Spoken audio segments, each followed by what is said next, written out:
Voilà, je suis ici avec vous aujourd'hui, c'est pour réaliser cette petite souris. C'est un petit tutoriel qui va vous expliquer comment la coudre, comment la couper. Donc maintenant, nous allons parler un peu patron. Maintenant, je ne vais pas coudre devant vous parce que ce n'est pas possible, mais je vais vous expliquer comment la réaliser et comment la faire. Donc ici, nous avons d'abord la pièce numéro 1 qui est la tête de la souris. Ici, on voit que c'est son œil. Donc j'ai fait à chaque fois des petits points comme ceci, pour montrer là où on devait piquer. Donc la tête est à couper 2 fois, ce qui veut dire que nous aurons 2 morceaux comme ceci. Et nous allons venir faire ici la première piqûre, ici tout au long.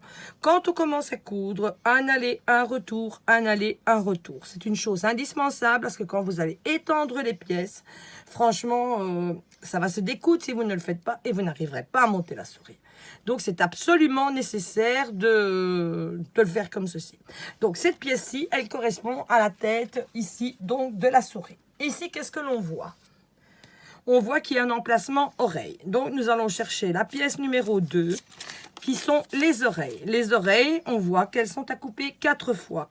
Donc, ce qui veut dire que 2 par 2, nous allons ici venir piquer ici tout autour et que nous allons ensuite retourner les oreilles. Mais avant de retourner les oreilles, il faudra cranter. Cranter, ça veut dire quoi? Ça veut dire, donc, on va imaginer que là, c'est piqué avec un fil.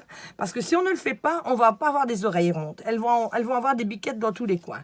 Donc, on va faire des petites vagues comme ça, sans aller mordre dans la couture, mais qui vont faire ceci. Ça s'appelle cranter. Et il faut faire ça à chaque fois qu'il y a un tournant. Donc, on n'oublie pas l'aller-retour, à la fin, aller-retour, pour pouvoir retourner l'oreille et qu'il n'y ait rien, qu'il n'y ait pas aucune couture qui lâche. Ici, qu'est-ce qu'on voit? On a un petit point 0, un petit point X et une petite flèche. Donc, ça veut dire, je prends mon morceau X et je viens le mettre sur le 0. Et ça va correspondre ici à l'emplacement de l'oreille. On va venir mettre l'oreille comme ceci. Maintenant, il faut... donc voilà, on en est là, l'oreille elle est retournée, voilà cette partie. Maintenant nous allons parler du derrière de la tête. Pour le derrière de la tête, il y a cette partie-ci qui est ici. Elle est à couper 2 fois. On voit qu'ici, il faut ici piquer tout au long, comme ceci. Et bien sûr, on crante parce qu'il y a des tournants. Alors, on va venir ici avec ce morceau-ci comme ça. Le remettre, donc l'oreille comme ceci. Donc, dans ce sens-là, je viens remettre ici, donc la partie là, qui arrive jusque là. Donc, je fais un point d'arrêt, je pique ici tout le long, comme ceci. Donc, j'ouvre et je fais la même chose de l'autre côté, donc de la partie de l'oreille. Et la tête de notre petite souris est terminée. Maintenant, nous allons parler donc de son corps. Alors, il y a une pièce du devant, voilà, elle est à couper 2 fois. Il y a une ligne de piqûre ici, c'est la pièce qui correspond ici, comme ceci. Vous voyez, il y a la ligne de piqûre ici, voilà, comme ça, comme ça. Alors, il y a un morceau du dos. Le dos, il est à mettre dans le pli du tissu. Qu'est-ce qu'un pli de tissu? C'est un morceau de tissu, donc simple. Moi, si c'est un essuie, j'aurais dû prendre un morceau de tissu, mais je n'y ai pas pensé. Donc, on va le plier en 2 pour obtenir ce que l'on appelle un pli de tissu. Vous, c'est simple, c'est pas en double comme mon essuie. Hein. Donc, on va venir mettre donc, le patron sur le pli de tissu comme ceci. Et on va venir ici découper tout autour. Et ici, qu'est-ce qu'on voit? Qu'il y a ici les emplacements des bras et des jambes. Comme il y a un pli du tissu, je n'ai pas besoin de coudre là parce que cette pièce-ci, elle est en une seule pièce. Donc, je prends les bras ici. Oups, elle est en train de tomber ma souris. Donc, je prends les bras. Ils sont à couper 4 fois. Donc, on n'oublie pas, arrêt devant, et on continue, et idem de l'autre côté. On fait ceci 2 fois.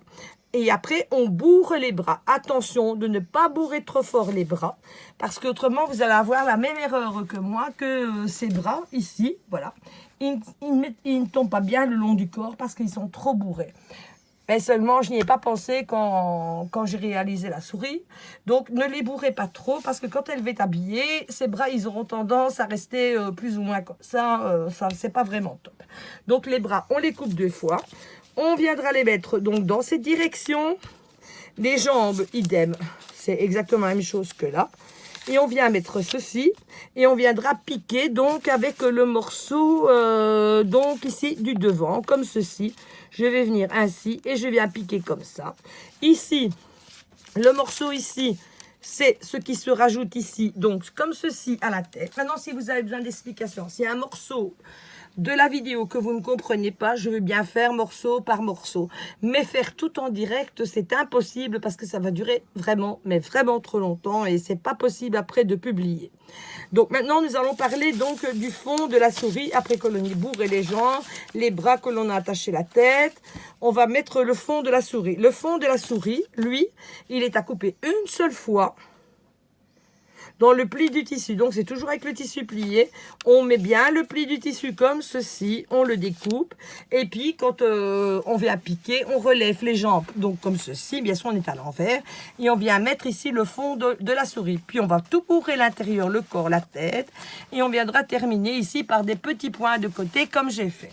Ça c'est pour l'explication donc du montage de la souris. On se rejoint juste après pour l'habillage.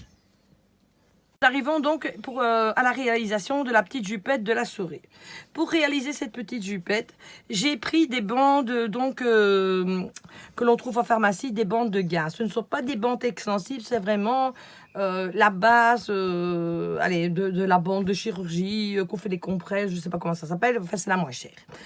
Néanmoins, ce que je vous conseille, c'est de teinter à l'avance votre gaze. Parce que moi, je ne l'avais pas teinté, j'avais tout fait en blanc comme ça. Puis j'ai seulement passé pour la teinter. Et j'ai voulu le mettre au sèche-linge, ça a fait vraiment un effet dreadlocks. Donc après, j'ai dû m'amuser à étendre chaque bande et à les repasser. Donc pour éviter cet effet, c'est mieux donc de teinter et après de venir mettre sur le cordon. Donc pour faire cette petite jupe, vous allez prendre un morceau donc de cordon du sergent comme ceci. On mesure donc ici vraiment le bas du contour donc des hanches de la souris. Et on rajoute un morceau de chaque côté pour pouvoir le croiser et faire un petit nœud. Donc je vais vous montrer ici qu'un morceau blanc. Je prends donc une bande de gaze. Il faut toutes les couper donc à peu près, non pas à peu près, à la même distance. Donc je prends ici, je la plie en deux comme ceci. Je viens ici derrière mon cordon et je viens passer les deux morceaux à l'intérieur comme ça. Et je tire, voilà. Et voilà comment sa petite robe elle se fait. Et vous faites ça ici tout au long d'ici où elle en a besoin. Voilà, on se retrouve juste après pour la réalisation de son petit bustier.